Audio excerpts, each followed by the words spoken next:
Hey, what's up guys? Jose here, shoutout.com. In today's video, I'm reviewing the GMWD hip thrust machine. Now I can do hip thrusts here, but I can also use it for a lot more during my leg days. I can use this for heel elevated squats, calf raises, and also Bulgarian split squats. So in this video, I'm going to show you everything there is to know about this machine, pros, cons, specs, everything you want to know. Now I'm going to show you how I set up here, and then I'll show you how the machine works. So the first thing I like to do is I like to incline the foot plate. The foot plate has 4 different settings. That's the flat setting, and then it has 3 different inclines. I like to set it at the highest one, right there. And the reason I do that is because I feel I can generate more power whenever I'm doing my hip thrusts, so I can put more weight on the sleeves here. So once I have that set up, all I have to do is come in here. There's a seat pad here on the bottom, back pad here, and then all I have to do is set the hip pad down and lock it in place. This works on a hinge, so I can move it up and down. I set it here, lock it in place, and then I just get my feet in whatever position I want to be. So that's the setup. Now the way this works is that you have arms here. These arms are almost like a barbell jack. It's going to hold the weight up higher than normal, and then once I push up, once I do my hip thrusts, the arm here, there's 2 arms that work simultaneously, are going to fall back, releasing the weight onto my hips. So it'll look like this. Now the weight is fully on my hips, and I can go up and down. Once I'm done, I release it and I can go out and I'm done. That's the whole exercise. That's how simple it works.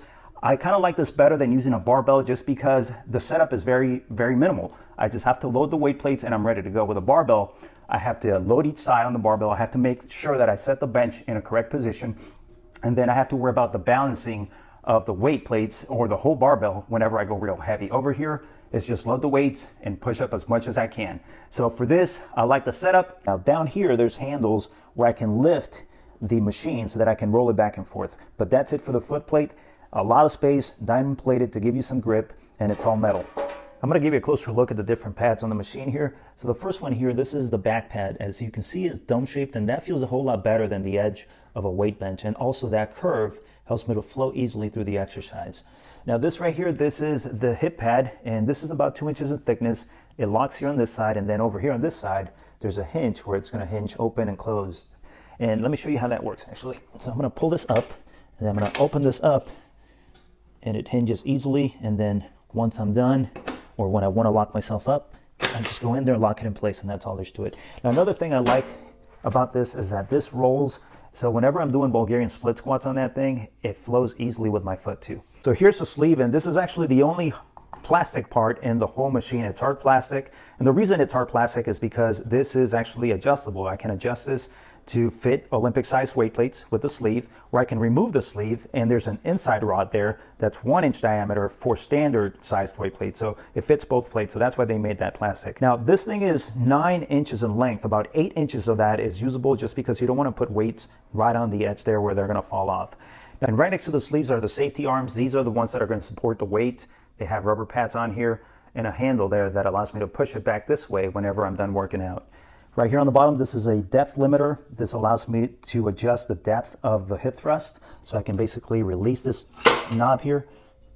It sets in place, and then I can cut the depth short, or I can let it float a little bit more like that, and that way I can do a deeper hip thrust. And finally, on this end here, there's a couple of wheels where I can pick up the machine from the other end and roll it away wherever I want to move it. And you can also see there's a pad here, and also in other parts of the machine to add stability so it doesn't slip around. So now I'll go over the specs real quickly. This has a weight capacity of 800 pounds. The machine itself weighs 192 pounds, and then the dimensions are 71 inches in length by 31 inches in width. This is made out of 14 gauge steel, which is going to be great for most home gyms. Pro number 1 for me is that this is way easier than setting up a barbell and a bench for barbell hip thrusts. I just have to worry about loading the sleeves, set myself into the machine, and I'm ready to go. I don't have to worry about balance. I don't have to worry about getting the bench in the right position. I don't have to worry about the bench moving while I'm hip thrusting. This is just ready to go, very easy to do. Pro number 2 for me is that I can use this for more than just hip thrusts. I can use this for calf raises. I can use it for heel elevated squats, and I can use it for Bulgarian split squats. So during leg days, I can use this single machine for a lot of the exercises. And pro number 3 is that all the pads feel comfortable, especially the hip pad, where I've had problems in the past with a barbell here, just pinning down the weight right on my hip bone. So this is very comfortable.